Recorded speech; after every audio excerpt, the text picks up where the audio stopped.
this computer.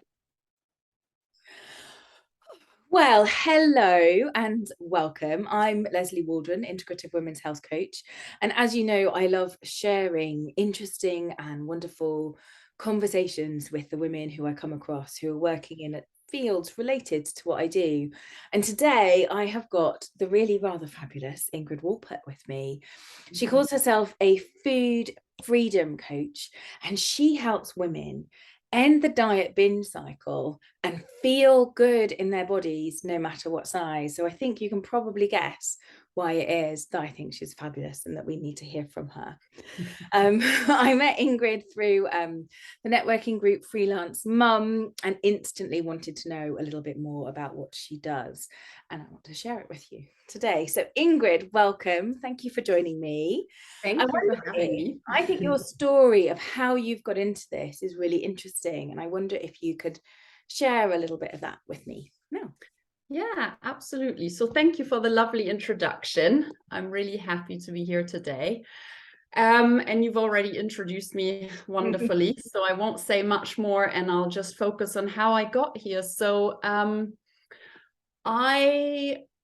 just talk a little bit about my professional experience. I was a CBT, cognitive behavioral therapist, for about 10 years. I worked for the NHS and in private practice with adults who had depression and various anxiety disorders. And I loved that. But after I had my kids, I was ready for something new. And despite being a therapist, I had struggled with my eating and body image for a very long time, really since being a teenager. And after I had children, that was sort of a moment for me where I thought, you know what, I want to do something about this now. I didn't have an eating disorder, and we can talk about that a bit later, what the difference is, but I just struggled with my eating in general. I was always either on a diet or off a diet, feeling very much out of control around food a lot of the time, or really over controlling every bite. So food was just a hugely stressful issue for me.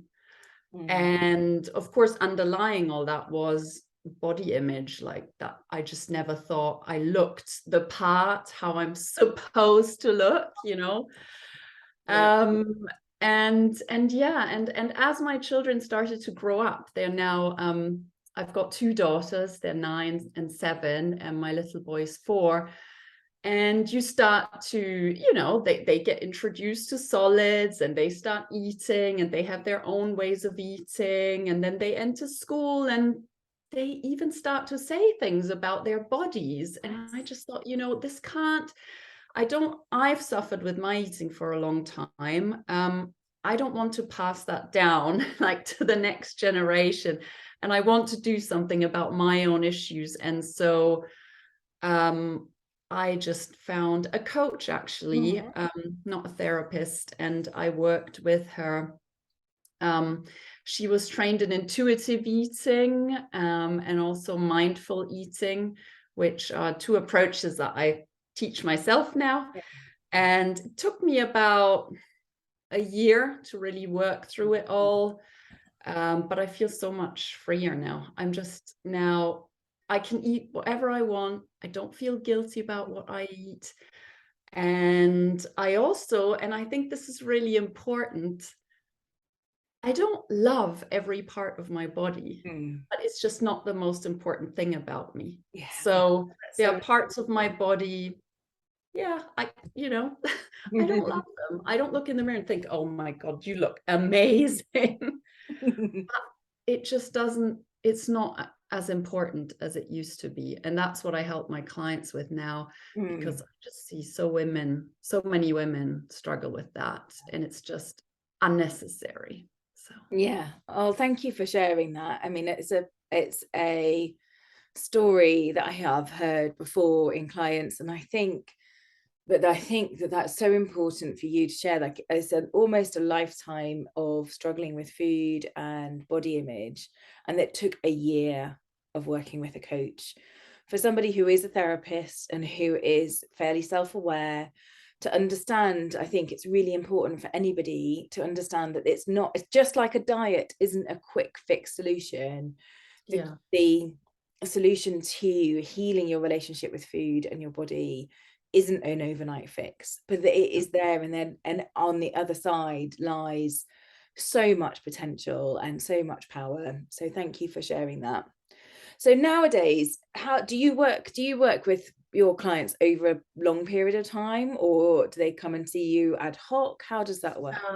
So at the moment, I'm offering a 12-week program where we cover both intuitive eating, which I can explain a little bit more about if you would like, but also body image work, because you cannot overcome your struggles with food if you don't address how you feel about your body. If you have thoughts about your body that it's not good enough, that it doesn't look right, and so on, that will impact everything you do with food. Yeah. And so I do 12 weeks, but then often people will rebook sessions because they feel like they've gotten a really good grounding and some really good tools, but they're not just quite there yet. They're just starting to think differently. And yeah, it takes time. And I imagine we were talking just before I hit the record button, we were talking about Christmas, and we'll come on to that in a minute, actually, and how Christmas and big events can sometimes, when family gatherings can sometimes be quite a triggering, or can bring up new thoughts, and you know, people, if they're expecting you to come with your own food because you've been so controlled over the last however long, or if they make comments about the amount of food you put on your plate or how you look, I can imagine that can bring up all sorts of things. Yeah. We were talking earlier about how often there's this sense at Christmas, you know, that you might exercise and restrict hard until Christmas, and then just, you know, all rules out the window for a couple of weeks. And then you get back on the diet bandwagon, and perhaps you'll try a different bandwagon in January, and that's not great for your body, but there is a different approach. So we're going to talk about ways in which we might think about that over Christmas. But I wonder if we could look at intuitive eating first, because I think it's a little bit misunderstood at times, and perhaps I do as well. So I wonder if you could talk me through what intuitive eating actually means. Yeah, absolutely. So intuitive eating it's called intuitive because what we're trying to do is to trust our bodies that they know what we need in terms of eating, in terms of the food we need to feel good, instead of trusting like an outside external source. So instead of trusting, and it's not always a diet in inverted commas. So something that I think is important is that these days we call diet something else than we did in the 90s. You know, maybe in the 90s it was a diet. These days it can be keto or paleo or whatever, all these ways of eating that are very prescriptive. Or intermittent fasting that say, you know, you mustn't eat that, you can only eat that at that time. Those are also really diets.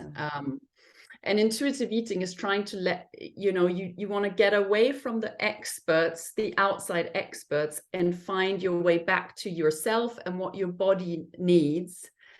And there's something called interoceptive awareness, which sounds quite complicated, but it's not. It's really just the ability to identify and access, understand your body's signals, and also to respond to them appropriately. So in intuitive eating, you rediscover, you know, how does it feel when I'm hungry? What am I hungry for? What, you know, how does my body feel when it's full? There are also different levels of fullness, and you learn to pay attention to those things that then inform what you're going to eat, rather than saying, okay, I'm hungry now, but the diet says I'm not eating until 6 o'clock, so that's what I'm going to do. Yeah, so intuitive eating is a much more sustainable way of eating. And it's also got nothing to do with weight loss. So there are people out there who promote intuitive eating in order to lose weight. But the people who sort of came up with this approach, and there's a very good book called Intuitive Eating by, I've just got it over here, I can never remember their names, Evelyn Triboli and Elise Resch. They initially worked with people who wanted to lose weight, but they found that the approach wouldn't work if that was the goal. So you have to let go of weight loss as a goal. And that's not easy, because we live in a culture that says that's what you need to do. I remember working with somebody years ago. She was on a running course of mine, so very much not about nutrition. But she shared with me one time that she had literally been on a diet since she was 7, and her mother took her to Weight Watchers. So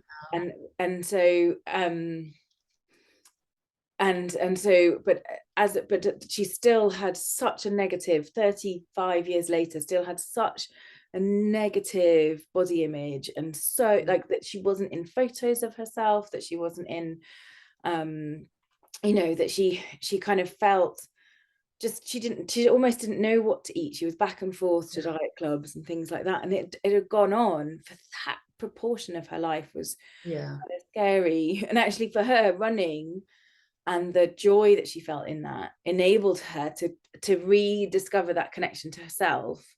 And I remember her sending me a email to say that she ate an apple because she was hungry and she wanted an apple.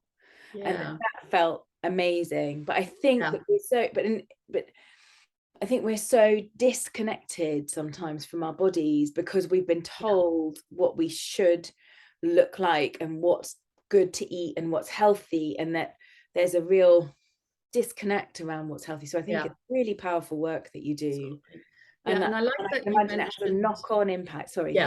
It has, no, sorry, I know I think you focus on movement in your coaching as well. And I think it's really interesting what you mentioned with your client and the running, because through movement, especially sort of more gentle movement at first, you can really rediscover that connection to yourself and start to feel your body again. So I often recommend to my clients to engage in some form of gentle movement, maybe a bit of stretching or yoga or something like that, rather than the intense hits and marathon running, etc. And as you were talking about that, about interoception and about connecting with your body, that's exactly what I was thinking, that movement needs to be a part of that, because sometimes it's easier to connect to our body in movement than it is when it comes to food, because there are less complicated layers to it. And at some point in our lives, we will have moved joyfully, and we can reconnect with that too. And that's also something like mentioned, since you say at some point in our lives, actually, children are naturally intuitive eaters, because when they are very young, before they understand messages from society about what's good and what's bad to eat, etc., they just eat what their body tells them, what they feel like. They don't think, oh, I shouldn't eat this, I shouldn't eat that, that's got too much sugar, that blah, blah, blah. So intuitive eating is an ability that we all possess. It's just, you need to sometimes rediscover it if you've been subjected to all the diet culture that's out there. And there is so much, as you say, and under lots of different labels. So I wonder if we can swing back to talking about Christmas now, and how that Christmas, I mean, I've got lots of things I could say about Christmas, but let's stick to food. And how food in our bodies, and I think there are lots of layers that could come up for us at Christmas. If we haven't seen family for a while, you know, and we're conscious of our body image, are we hoping that they'll go, oh, you've lost weight, you look great, or you look healthy, or not say anything at all? And Yeah. or we can just be thinking, right, it's Christmas, I can eat all the food, we all eat lots more calories over Christmas. There's chocolate everywhere, there's cake, there's meals that go on for hours. And then we can end up doing battle that inner critic, that voice in our head that you're saying that's part of the process of leaning into this. Like that can get quite loud as well. So I wonder how you might support a client through that. What might be your words of wisdom and ways? Yeah. So it's, I mean, the whole journey to intuitive eating and accepting your body, etc., isn't like a 1 week thing, of course. There are so many like aspects to it. But talking about Christmas, what's interesting is it sort of mirrors that diet binge cycle in a way, because when we are dieting or restricting our food in some way, we're telling ourselves it's not okay to eat this, it's not okay to eat that, you know, you shall not eat chocolate, no cake, blah, blah, blah. And the more you restrict, eventually, like the harder the backlash will be. And you'll then end up maybe eating one piece of cake and telling yourself, well, now I've ruined it, I might as well eat everything.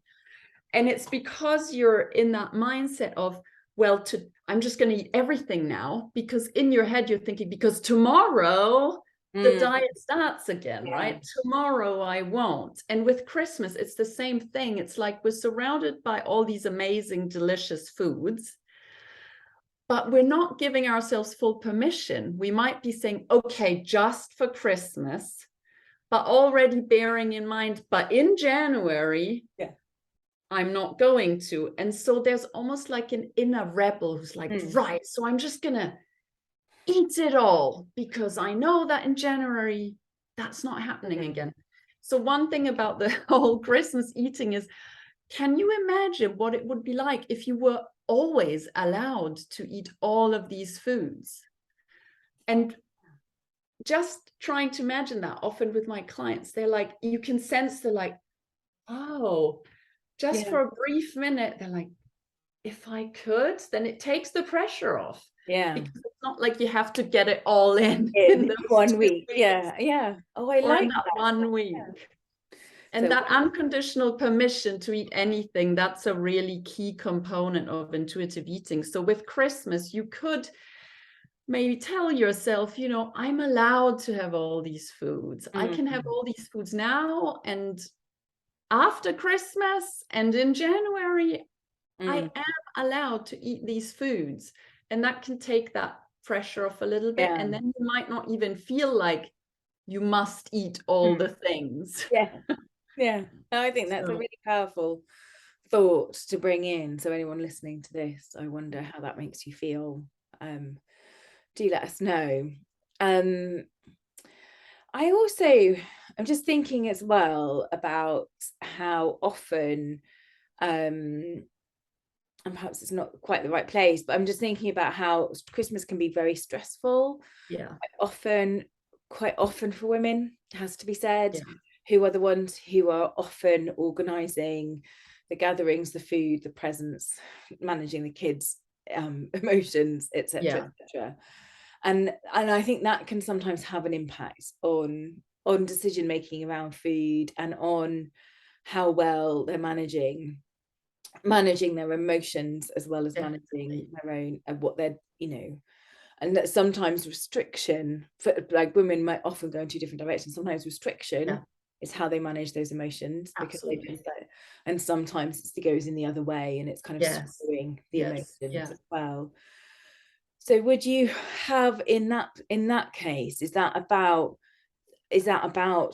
continuing on this journey of learning and about your intuition and tuning into those feelings and dealing with the feelings, or Yeah. It's Yeah. I I mean, know you're I've got my back absolutely a bit. right. You make Mm, a very good point that with food, it can often go two ways. So there's that one part of us that uses control and, diets or eating in a very defined manner mm, to manage our emotions. And sometimes it can be the other direction where we just eat a lot of food to manage emotions. So since Christmas is an emotional time, what might help is to not even think so much about the food. Like, don't mm, worry about what you're going to be doing with food, but maybe tune into yourself a bit and give mm, yourself a bit of time to think, how am I feeling today, with Christmas coming up?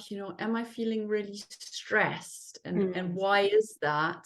And what do I need? Because I think as women, we're so good at Yeah, not even recognizing what we need. We want yeah. to make Christmas good for the kids and Mm, for our parents and for our spouse. And mm, what about like you? What do you need? Do you need some rest? Do you need to go outside? Do you need to curl up with a book? Or even like, do you need a good cry? mm. I think it could be useful in the run up to Christmas to pay more attention to Yeah. what do I need, not Yeah. just what everybody else needs. Because Mm. the food, when we don't pay attention to our needs, can be a way of like Managing getting a those. need Yeah. met, but except it never is, because No. if what you need is rest, food isn't going to solve that. No. If what you need is help, because no Mm, one's helping you out and are just having fun and you're the one in the kitchen doing all the mm. stuff, then again, either eating or not letting yourself eat is also not going to help you. Yeah. So I think being a bit more in tune with how you're feeling and what you need, and then maybe doing one small Mm, thing that could meet that need, mm. asking someone for help, going to the bedroom for 15 minutes and saying, I'm just going to have a nap for 15 Yeah, minutes. absolutely. And in fact, that's something that I've been talking to clients about recently, is about how do you want to feel by Christmas? I've actually booked myself a weekend away at the end of November. I love it. Able to have with a Yeah. friend, um, by the sea, a weekend away at the end of November, in order to set me up for a really calm December. Like, Yeah. that's my intention for December, Yeah. is to feel calm and joyful. But Yeah. I think what you say there about managing your emotions and your energy is really, really important. So thank you for that. That's really useful. Okay, we will wrap up, I think. I feel a bit like we could talk all day. We could. I wonder if you could let me know where people could find you. Yeah, so people can find me on Instagram. That's where I'm mostly at the moment. And I am at Ingrid.Wolpert. That's Ingrid.Wolpert. It's a bit of a mouthful, but maybe you can link it Yeah, somewhere. I will do. Yes. And if someone wants to find out more about what it's like to work with me, I offer a free chat, Mm, totally no pressure, just to talk about where they're at with mm, food and body and what their struggles are. And we can talk about where I see like areas of mm. focus, maybe some blind spots they have, maybe they're doing things that are making their struggle worse, Yeah. and what they can do to change that. And yeah, we just have that conversation. And then if they want to take it further and work with me, that's lovely, of course. But if not, I can also point them to some resources they can look up if they prefer to do that. Yeah, that's very generous of you indeed. Thank you, Ingrid. And I will also put a link into the book you mentioned as well. So Yeah. that if anyone wants to explore more about intuitive eating before working with you, then they can do that. Yeah, Thank you so absolutely. much Yeah. for joining me. I really appreciate it, sweetheart. I really enjoyed it. Thank you. Bye. Bye.